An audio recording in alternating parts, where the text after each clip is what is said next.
नमस्कार, India voice में बहुत स्वागत है आपका। मैं हूं आपके साथ प्रियंका मिश्रा। बुलेटिन की करेंगे शुरुआत ब्रेकिंग न्यूज के साथ। कुंदा विधायक राजा भैया पर बड़ी कार्रवाई। राजा भैया पर कसेगा सीबीआई का शिकंजा। राजा भैया पर कसेगा सीबीआई का शिकंजा। तत्कालीन डीएसपी जियाउल हक की हत्याकांड का मामला। हत्याकांड में राजा भैया की भूमिका की होगी जांच। हत्याकांड में राजा भैया की भूमिका की होगी जांच। सुप्रीम कोर्ट की खंडपीठ ने दिए जांच के आदेश। सुप्रीम कोर्ट की खंडपीठ ने दिए जांच के आदेश। हत्याकांड में राजा भैया की भूमिका की होगी जांच। तत्कालीन डीएसपी जियाउल हक के हत्याकांड मामले में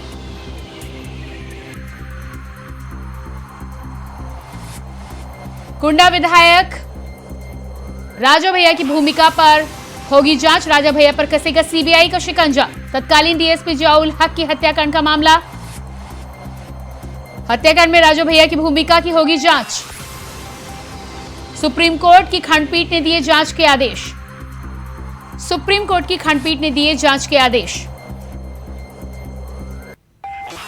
तो इस वक्त की अहम जानकारी आपको बता रहे हैं। सुप्रीम कोर्ट की खंडपीठ ने जांच के आदेश दिए। कुंडा विधायक राजा भैया पर बड़ी कार्रवाई हो सकती है। सीबीआई का शिकंजा कस सकता है।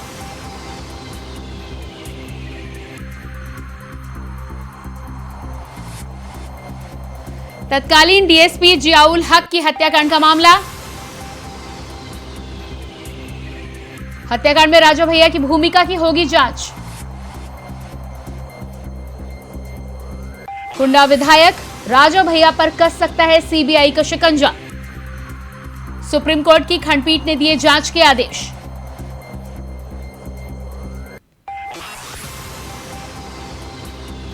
तत्कालीन डीएसपी जियाउल हक की हत्याकांड का मामला।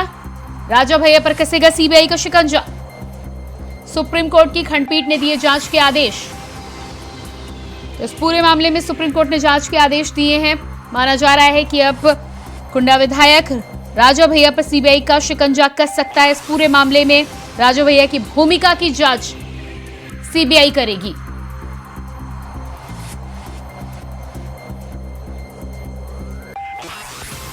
तत्कालीन डीएसपी के हत्याकांड का मामला, उसमें भूमिका की जांच यहां पर सीबीआई के द्वारा की जानी है। इस पूरे मामले में सुप्रीम कोर्ट की खंडपीठ ने अब जांच के आदेश दिए हैं, जिसके आधार पर आगे की कार्रवाई की जाएगी।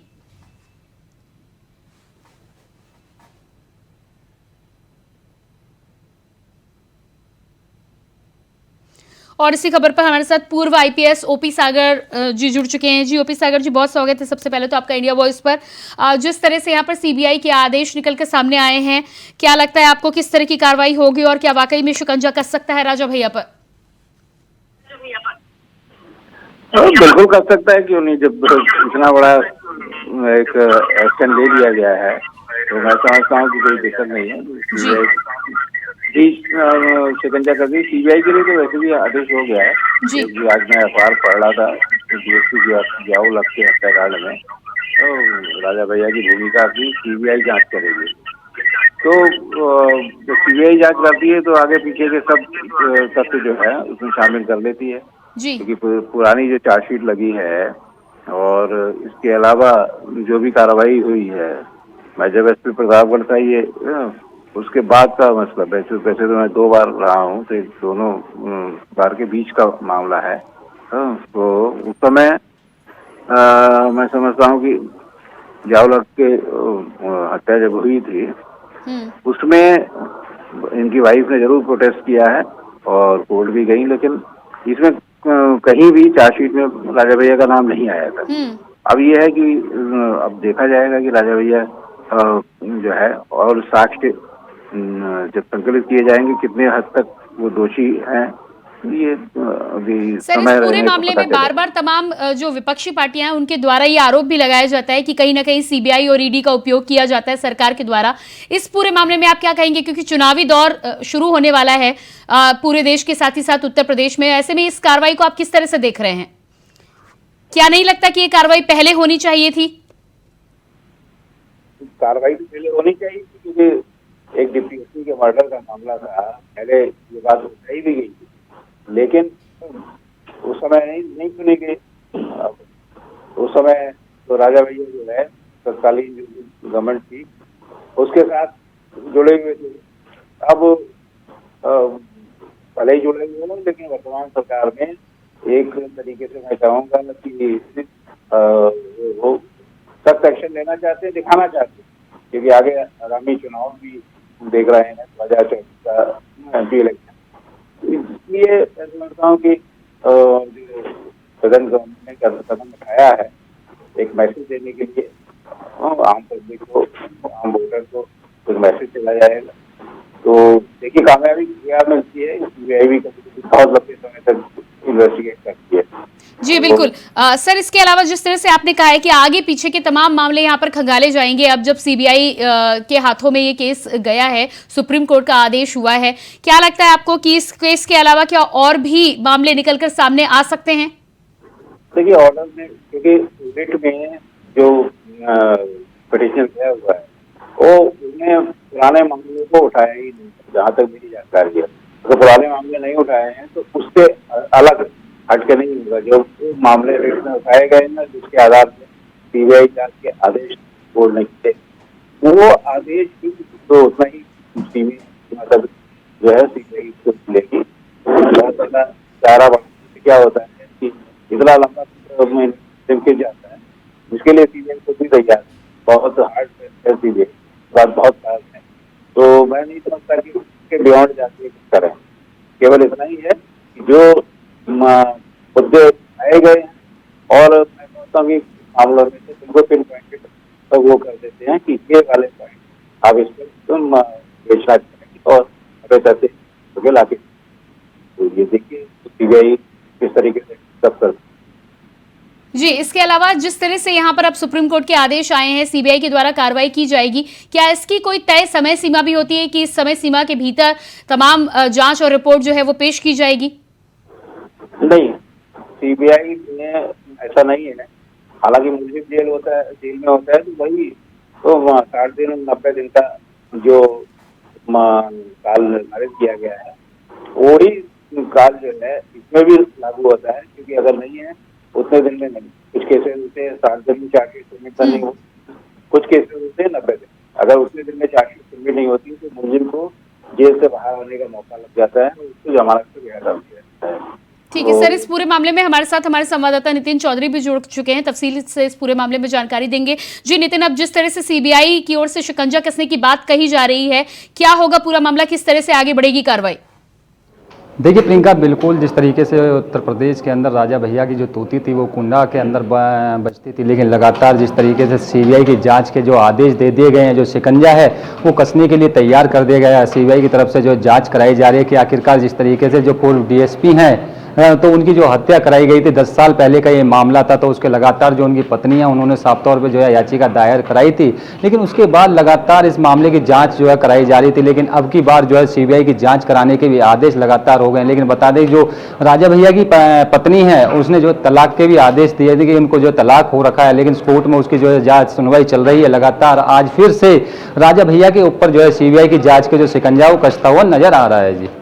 जी बिल्कुल, तो जिस तरह से शिकंजा कसते हुए नजर आए इस पूरे मामले में, लगातार हम पूर्व आईपीएस ओपी सागर जी से भी बातचीत कर रहे थे। उनका साफ तौर पर कहना है कि अब जब ये मामला खुलेगा तो आगे पीछे के तमाम जो साक्ष्य उनको खंगाला जाएगा, वो तमाम बातें निकलकर सामने आएंगी। तो क्या लगता है आपको कि क्या इन मामलों के अलावा भी और भी मामला सामने आ सकता है? दूसरी बात, विपक्षी पार्टियां लगातार कहती है कि सीबीआई और ईडी का सरकार उपयोग करती है, इसको लेकर क्या कहना है आपका?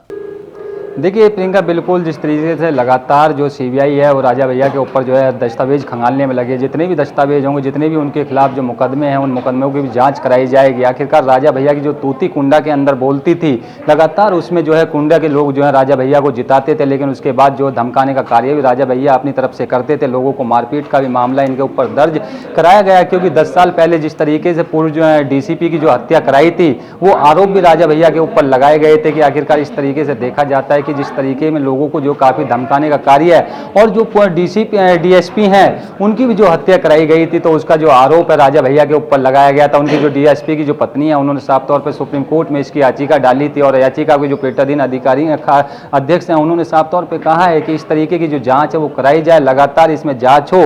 और इस तरीके से देखा जाता है कि क्योंकि पत्नी जो थी राजा भैया की जो पत्नी है उन्होंने जो पहले तलाक के जो कारण रखे हैं कि तलाक उनका हो रखा है, लेकिन उसके बाद भी उन्हें कहीं राहत नहीं मिल रही है। लगातार सीबीआई की जब शिकंजा आज कसा गया तो सीबीआई अब कहीं ना कहीं देखा जाता है कि राजा भैया के पूरे दस्तावेजों को खंगालने का कार्य करेगी और इस तरीके से जांच है वो जल्दी से जल्दी कराई जाएगी। वहीं बात की जाए विपक्षी पार्टियों की, जब विपक्षी पार्टी जो आरोप लगाती थी कि आखिरकार पार्टी जो है भारतीय जनता पार्टी जो है तमाम केंद्र सरकार हो या भारतीय जनता पार्टी उत्तर प्रदेश के अंदर हो, क्योंकि ईडी का सहयोगी कर लेते हैं, लेकिन अब की बार जो है खुद प्रतापगढ़ से जो राजा भैया हैं, कुंडा से जो विधायक हैं, उनके ऊपर भी जो शिकंजा कसता हुआ नजर आ रहा है। खुद जो है डीएसपी की जो हत्या कराई गई थी 10 साल पहले, तो उसकी जांच कराने के भी जो आदेश है लगातार पहले से उनके परिवार के लोग कर रहे थे, लेकिन अब की बार जो है सुप्रीम कोर्ट ने पूरी तरीके से जो इस पर आदेश दे दिया गया कि राजा भैया की जांच कराई जाए और इस तरीके के जो आरोप लगाए जा रहे हैं कि राजा भैया जो हमेशा लोगों की हत्या जैसे मुकदमे इन पर दर्ज कराए गए हैं और जो डीएसपी हैं उनकी हत्या कराने का भी इन पर आरोप लगाया गया है कि 10 साल पहले इन्होंने हत्या कराई थी, लेकिन अब उसके बाद जो सीबीआई पूरी तरीके से शिकंजा कसता हुआ नजर आ रहा है। जी बिल्कुल, हमारे साथ लगातार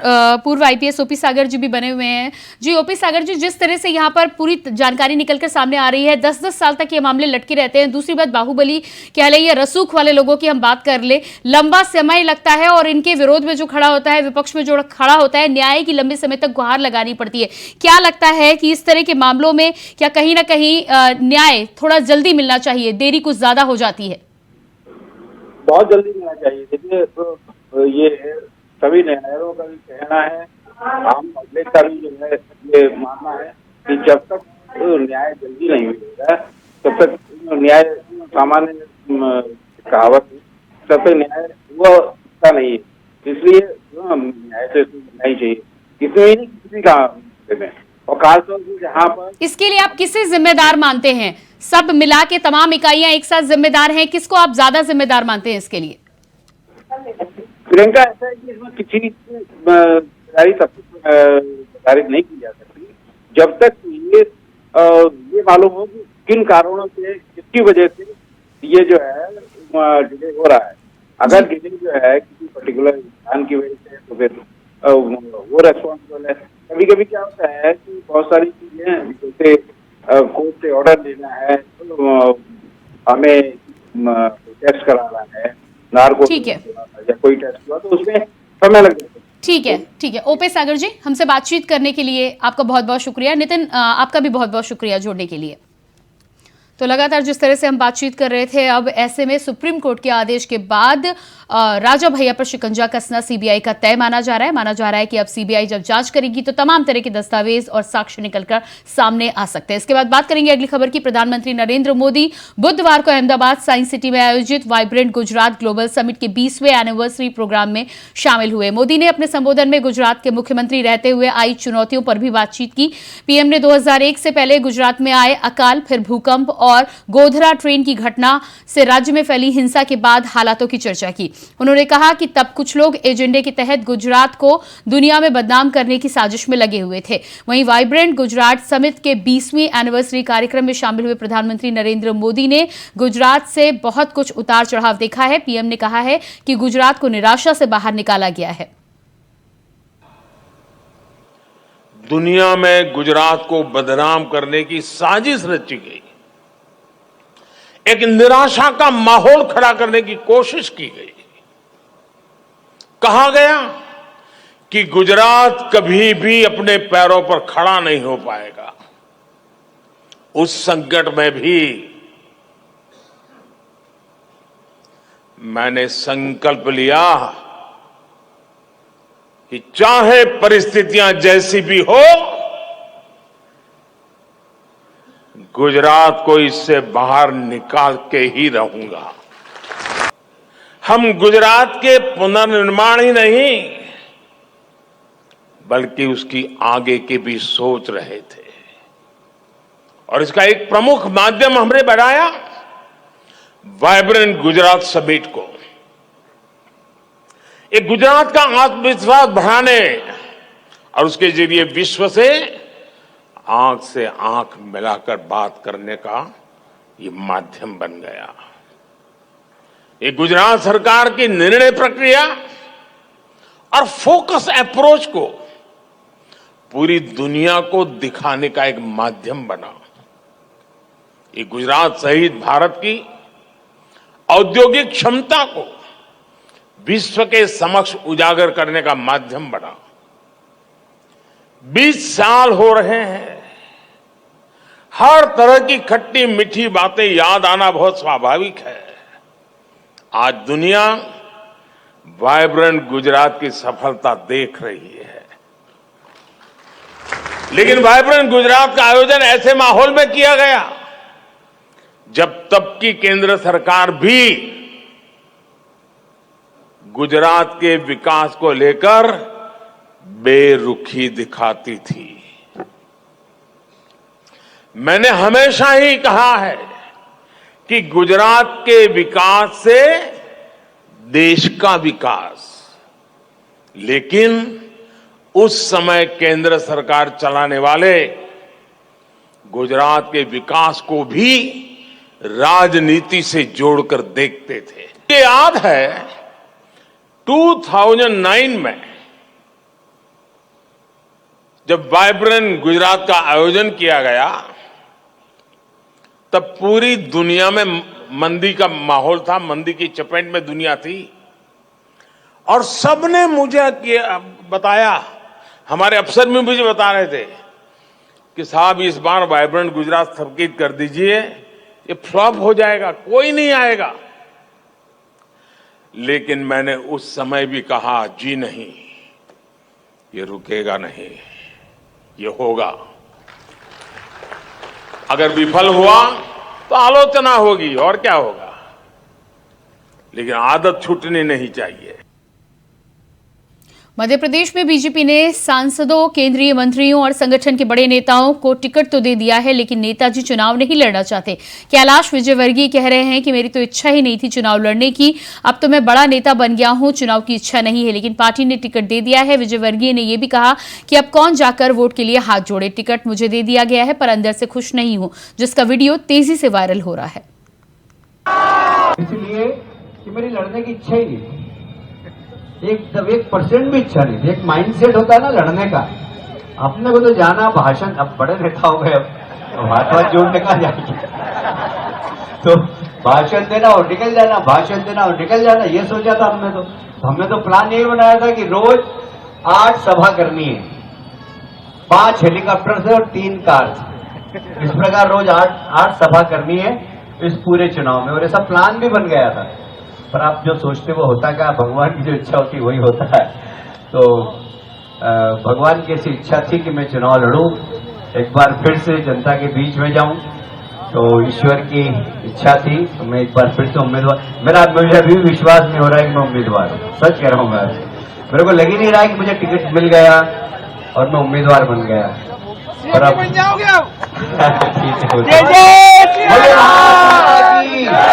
भारत माता की, भारत माता की।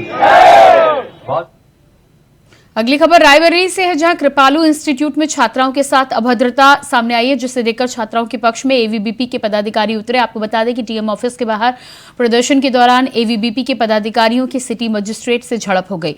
साथ ही पुलिस ने एवीबीपी के पदाधिकारियों से धक्का मुक्की भी की। वहीं एवीबीपी के पदाधिकारियों ने कृपालू इंस्टीट्यूट के विरुद्ध कार्रवाई की मांग की है। कार्रवाई न होने पर धरने पर बैठने की चेतावनी दी गई है। कृपालू इंस्टीट्यूट की छात्राओं ने मैनेजर समेत प्रबंध तंत्र पर गंभीर आरोप लगाए हैं। बता दें कि सिंदूर, बिंदी, चूड़ी और मंगलसूत्र को बैन करने का आरोप लगाया गया था। साथ ही साथ छात्राओं ने मैनेजर पर प्रेग्नेंट होने पर गर्भपात कराने का भी आरोप लगाया था।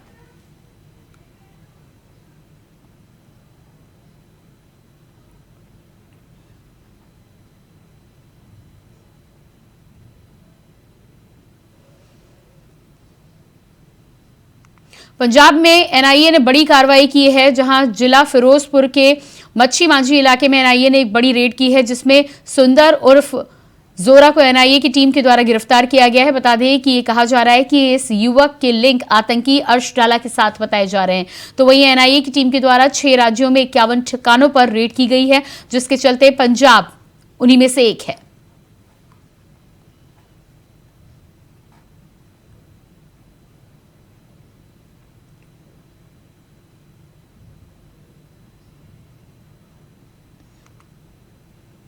यमुनानगर के जटलाना गांव में लावारिस शव को शिव सेवा समिति के हिंदू रीति रिवाज ने अंतिम संस्कार किया है। दरअसल शिव सेवा समिति पिछले कई सालों से लावारिस शव का हिंदू रीति रिवाज से अंतिम संस्कार करती है। साथ ही संस्कार करने के बाद उन अस्थियों को हरिद्वार में जाकर विसर्जन करने का काम भी करती है। इसके साथ ही साथ साल में सामूहिक पाठ भी अंतिम शांति के लिए किया जाता है।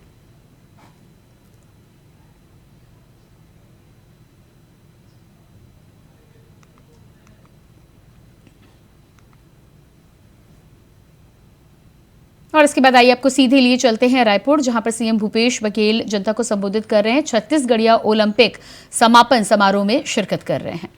हम अकादमी बना रहे हैं, कैंगिंग और कैनोइंग अकादमी जगदलपुर में आरंभ की गई है ताकि इन खेलों के का भी बढ़ावा दिया जा सके।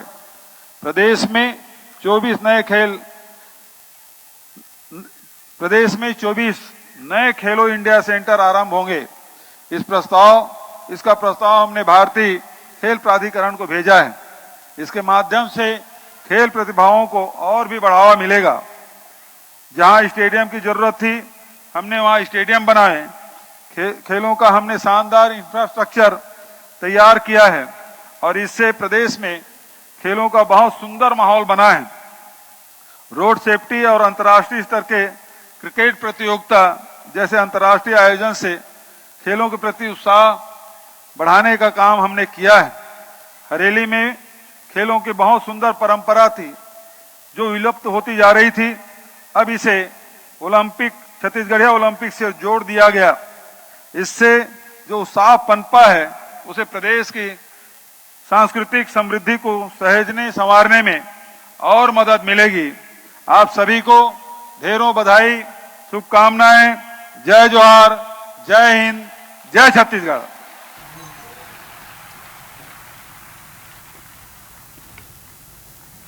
हेलो, बहुत बहुत धन्यवाद। और अब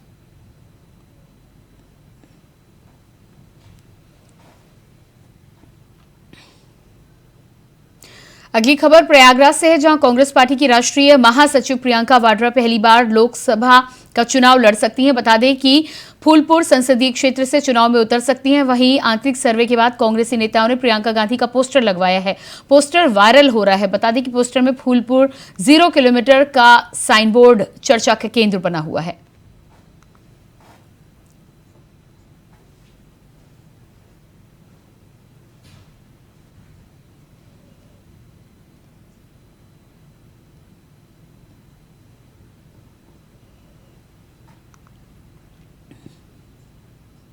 रायबरेली के बछरावा से एक वीडियो वायरल हो रहा है जो कि पुलिस पर उठ रहे विश्वास की कहानी बयां कर रहा है। बता दें कि पुलिस मवेशियों की चोरी रोक पाने में पूरी तरह से असमर्थ दिखाई दे रही है, जिस वजह से मवेशियों की चोरी पकड़ने के लिए ग्रामीणों ने खुद ही अपना नेटवर्क तैयार कर लिया है। तो वहीं इसी दौरान कुर्री गांव के निवासी रामकिशोर शर्मा की एक दिन पहले भैंस चोरी हो गई थी और पुलिस से निराश रामकिशोर शर्मा ने अपने स्तर पर ही भैंस चोरों का पता लगाते हुए चोर को पकड़ लिया, जिसके बाद चोरों को ग्रामीण कुर्री लाए और दोनों को जूतों की माला पहनाकर पूरे गांव में घुमाया गया। हालांकि वीडियो वायरल होने के बाद एसओ बछरावा नींद से जागे हैं और दोनों को हिरासत में लिया है और कहा है कि कानून हाथ में लेने वालों के खिलाफ भी कानूनी कार्रवाई होगी।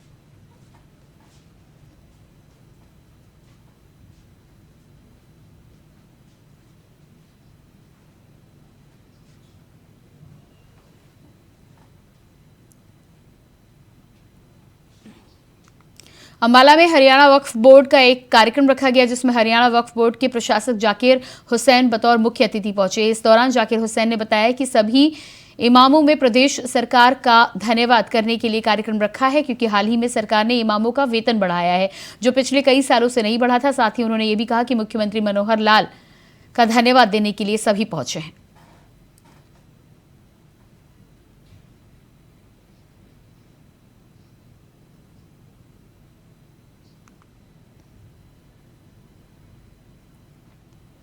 अगली खबर बीकानेर से है, जहां उपराष्ट्रपति जगदीप धनखड़ और केंद्रीय कोयला खान समेत मंत्री बीजेपी चुनाव प्रभारी प्रहलाद जोशी बीकानेर पहुंचे। आपको बता दें कि बीजेपी जिला पदाधिकारियों ने पुष्प गुच्छ भेंट करके प्रहलाद जोशी का स्वागत किया।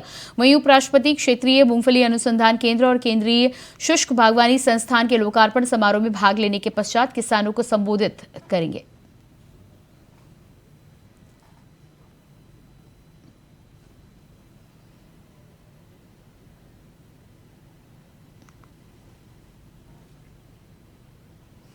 और इसी के साथ फिलहाल इस बुलेटिन में इतना ही। खबरों के लिए बने रहिए इंडिया वॉइस के साथ। नमस्कार।